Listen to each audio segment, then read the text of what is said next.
when we were discussing to doing this event in Delhi, I honestly was having a little bit of a FOMO. For people who don't know, it's fear of missing out. So the entire reason behind this is, a lot of times I feel that Odisha is a state which is a constant victim of out of sight, out of mind. And while I remember a lot of times Republic Network sort of focusing on a lot of states, national media somehow forgets that Odisha even exists. Even cyclones happen in Bengal, like not in Odisha. Even illegal immigrants is an issue only in Bengal and not in Odisha. That's a fact that even Rasgulla is no longer ours. But which brings me to my first question, is that what role does a national media play, and why do you think states like Odisha get sidelined in the national conversation? Thank you, Letitia. I come from Assam, so I am, as they say, Khati Ahomia. People mistake me for being Bengali, but I am from Guwahati. I've grown up all over the country. And every time I used to go back home, I used to meet my grandfather a lot. I was very influenced by my maternal grandfather. His name is Gaurishankar Bhattacharya. He was many times Sahitya Academy winner. He was one of the founders of the Undivided Communist Party of India. Little senior to Jyoti Basu.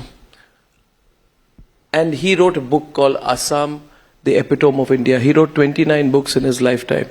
He was leader of the opposition in Assam for almost 15-20 years. And he wrote a book called Assam, the Epitome of India. And we used to say that Assam is where anthropologically, culturally, linguistically, demographically, it is a melting pot of all races, cultures, languages.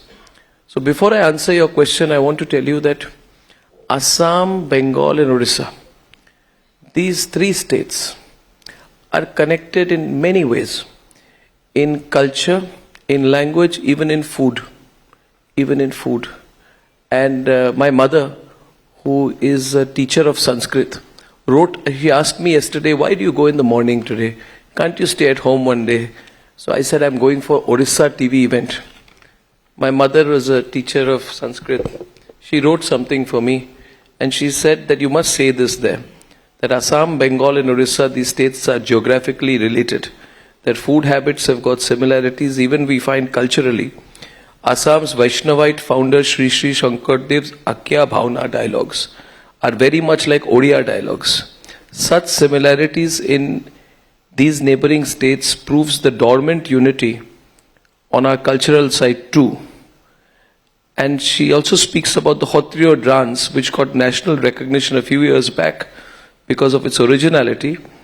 And the Odissi dance also got perfection. There are inherent similarities between Kshatriya dance and Odissi dance. Now, the reason I'm saying this is because you and I, your mother here, your family, and your channel are from a state with a very, very, very long history. History is not what you see in the headlines every day. History is in your heart. The people of Orissa and the people of Assam or the people of Bengal don't need validation by coming on the front pages every day. Letitia, you must believe in authenticity. What you are is what you get. You don't need the media in Delhi to write 2 lines about you. You should be happy in what you are as a state, as a people, as a culture. The reality is that Odisha or Assam have not even been represented in the history books. If you actually study history, except the reference to Ashoka and Kalinga, which is a paragraph reference, where is the reference to Odisha? Similarly, where is the reference to Assam? It's almost as if Assam does not exist. There is now a growing interest. Oh, there was a person called Lachit Borphukan. Oh, they fought the Mughals. Oh, they could not enter So you have modern day popular historians like my friend Sanjeev Sanyal who talk about it and people say, oh, acha, somebody referenced to it in a podcast. But for years, for decades, large parts of the country have been excluded from any conversation. This exclusion is not accidental. It is well thought out. It is in the writing of our history. It's the way we are. And it is in the fact that everything revolves around Delhi. Your news revolves around Delhi. Let me tell you, Letisha, yesterday everybody woke up when there was an unfortunate incident where a 26-year-old boy drives his car into a ditch in Greater Noida. And everybody talks about government apathy because it happened in Noida. How many incidents like this happen all over the country? When I grew up, and I'll just conclude with this, I used to always go back to Assam and every time there would be only one word spoken. Alienation. Alienation. Alienation. And my uncle, my father's elder brother, Dinesh Goswami, was a member of parliament from Assam. Every time he would speak in parliament, it would be about royalty, royalty, royalty. We are giving oil to India. Is India giving us royalty? And I remember sitting there hearing my uncle's speeches. The discussions were only about, is the rest of India giving us our due? Are we getting our due? You know, and this anger inside eventually ended up in the Assam agitation. You know, when I was a small child, I used to stand on the steps of my grandfather's house in Guwahati. There would be students lining up with torches saying, in Assamese they would say, Ahoya, Ulaya, which means come out on the streets. So the anger was pent up now. Now there are two things in this.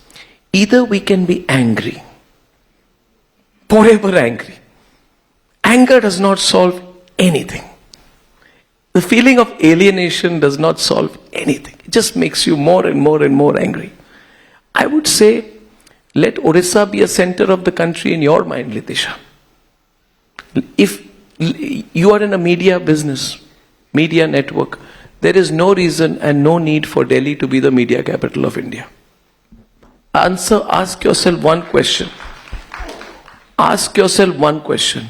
What gives Delhi the right to be the media capital of India? Geography? Does geography matter for the media, Letisha? In today's day of technology, location? Absolutely not. Is CNN based in Washington? No.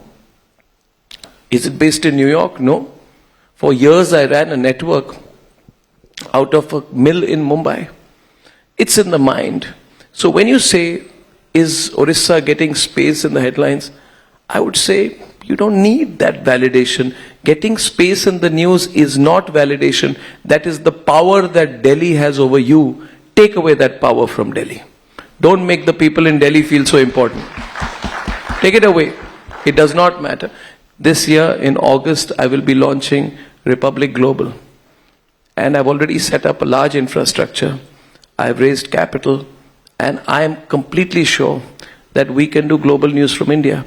As a test case, I had a French media gentleman who came to my campus, and we were talking yesterday, I said, I grew from 3 million to 108 million MAUs in 8 months. Tell me which American network, which French network can do that. Similarly, take the same example applied to Orissa. You do not need the validation of Delhi. What is Delhi media, Letisha? I worked in NDTV. I set up the Times network. I've set up Republic. What is Delhi media? Delhi media is 100 people feeling very important about themselves. Change the logic. Start a national network from Bhubaneswar. Set up a bureau in Delhi. Change the power dynamics. There is nothing stopping you. After this conversation, please go have a conversation in OTV and say, change the dynamics. You know, I went to Lavasa once. I said, what a beautiful city. I think it was made for me because it seems like I can run a network from there. You can run a national network from anywhere. You don't need to run it from Delhi. I am in NCR, but the edge of NCR. If I could, I would go farther away. You do not, in today's day and age, the national media should not be in Delhi. As far away from Delhi as possible will give you more objectivity. Have I given any sensible answer to your question?